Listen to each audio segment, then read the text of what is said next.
Hello mga mare! Magandahan din kayo dito, no? Ito na yung request nyong tutorial. Una nga natin agad gagawin, magbe-base tayo ng black color. Pasensya na nga kayo dyan sa nail tip ko, medyo madumi. Napulot ko nga lang yan, sayang naman kung hindi magagamit. Para nga dun sa color blue na kinang-kinang cat eye gel polish nga pala yung gagamitin natin. From Born Pretty nga to mga mare, nasa 130 plus yata to. Papatong nyo nga lang yan dyan sa may color block natin, tsaka natin imamagnet ng ganito. Tansyahin nyo lang mga mare, gawin nyo nga, igitna nyo yung mga reflective glitters. Sa gilid-gilid nga lang kayo magmamagnet. Pag nakuha nyo na nga yung tamang timpla, eto magmamat tayo. Pagkatapos nga mga mare, kukure na natin yan. Tapos mga mare, ito yung gagamitin kong pandikit dito sa mga gold na bilog. Maglalagay nga lang ako ng tuldok-tuldok dyan para dun sa paglalagyan natin ng bilog. Pantayin nyo lang mga mare kasi ayan yung magiging sukat ng shaping natin mamaya. Noong una ko nga dating ginawa to, hirap din ako magpantay, bumabaleng kung yung mga sukat niya. Oo nga pala mga mare, maganda din to sa light color ng cat eye. I-try nyo nga rin yun. Ito nga lang din kasi yung nadampot kong cat eye gel. Tsaka silver na lang din yung meron. At ayan mga mare, nilagay ko na nga yung bilog-bilog dyan. Hindi ko nga muna kinure yan mga mare dahil tatansyahin ko pa kung pantay-pantay talaga sila. Siguraduhin nyo nga lang mga mare na masasakop nyo yung buong nails ni client pag ganyan.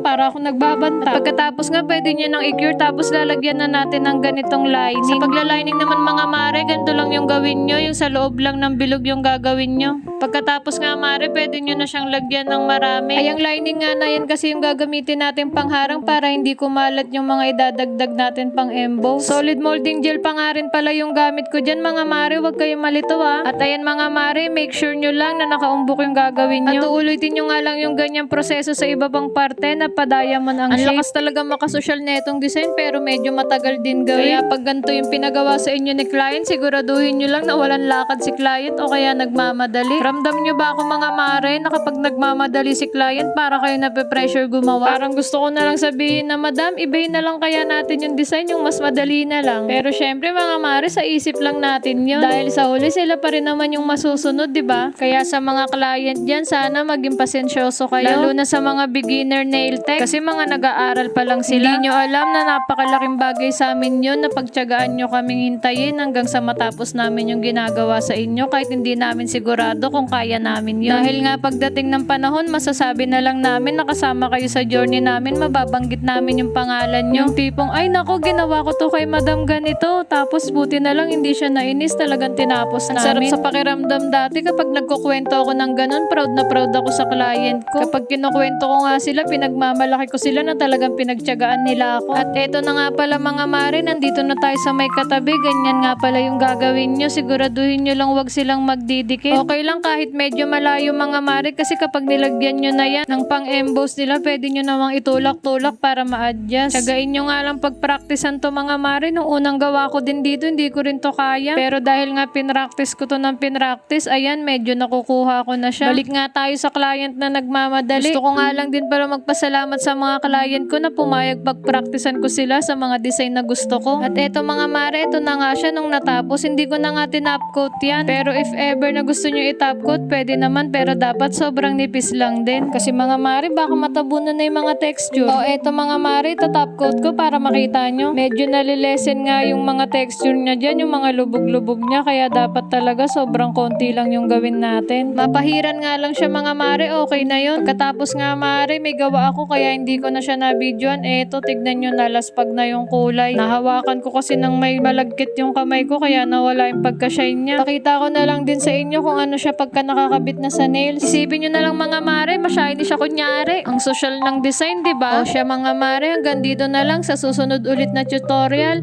Maraming salamat sa panonood!